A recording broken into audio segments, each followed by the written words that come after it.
and doing a reflection on the field experience for class.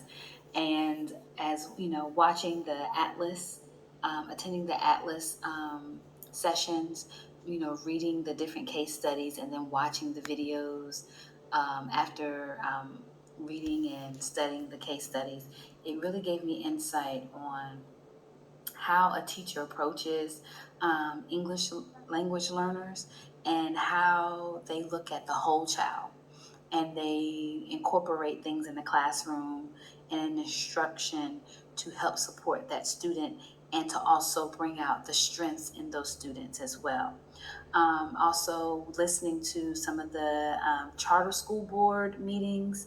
I listened to two. I listened to the charter school board meetings and the North Carolina school board meetings on YouTube, and hearing how it's so important that representation of families, of teachers, and of the district are in these meetings, because so many decisions, so many things are being approved, and it's important that you have advocates in these meetings that are speaking on behalf of the students and teachers to make sure that the schools have resources and materials to help support students who may be struggling in school. So one of the board meetings, they have a organization called Education Corp, North Carolina Education Corp, and they were voting on two extra school districts to come in, Durham County and Wake County schools. And the program is actually for um, rural poor counties to get resources, like an additional assistance, especially during COVID-19.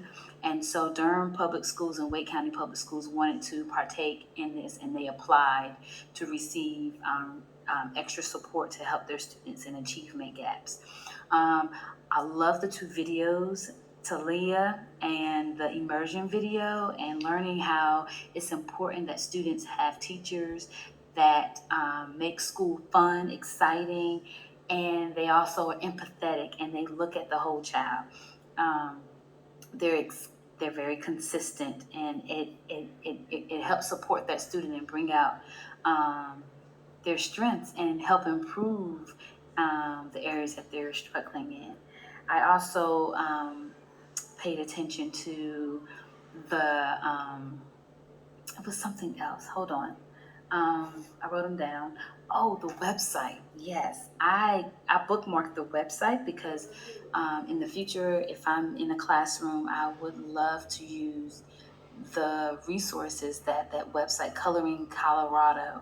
It's a bilingual website for families, for teachers, for schools. It provides resources, information to help um, extend the support for the students, English learning students. They have videos, they have news updates, they give you blog information. They also have resources where you can connect with other organizations or getting more information, materials, and everything. And I thought that was amazing. Um, as well, they had a video how to teach the English framework to students, and it was just really good. And I didn't, as a future teacher or a future BK licensure, I did not know the ins and out of second languages, English learning languages, and so it really helped put some knowledge in me, and also added in some skill sets to my tool belt. Um, I also thought that in the Talia video, which was really good, how the teacher in that class, he talked about how Talia really loved, music. She chose, songs to do her reading with, and how early literacy, she showed early literacy Skills. in writing and drawing. And one of the key things that I thought was very, very important, and it was a takeaway from that video, was they had conferences, and that is their way of engaging and involving the parents in the progress of their child and getting also information of what that child is doing at home, and also share information with, showing the parents where this child is in or standing in class and what the things that we're working on. So I think that was key as well, to have that input and also that engagement, getting the parents involved as well. So everyone is working together. But overall, I enjoyed this opportunity. I only did 8 hours of um, of my field experiences.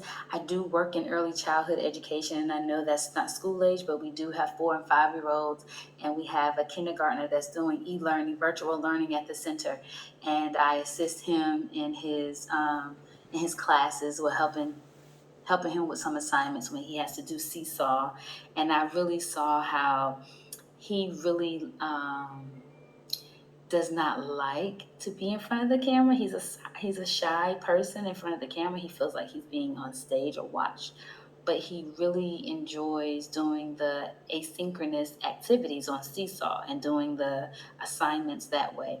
But he enjoys seeing his other friends, but he's very shy when it's his turn to speak, and I think that is one of the barriers with COVID-19. He's not a second language or English as a second language student, but that's just something I thought I could add in just through experience and observation of, school age children, and especially what's happening right now during the pandemic.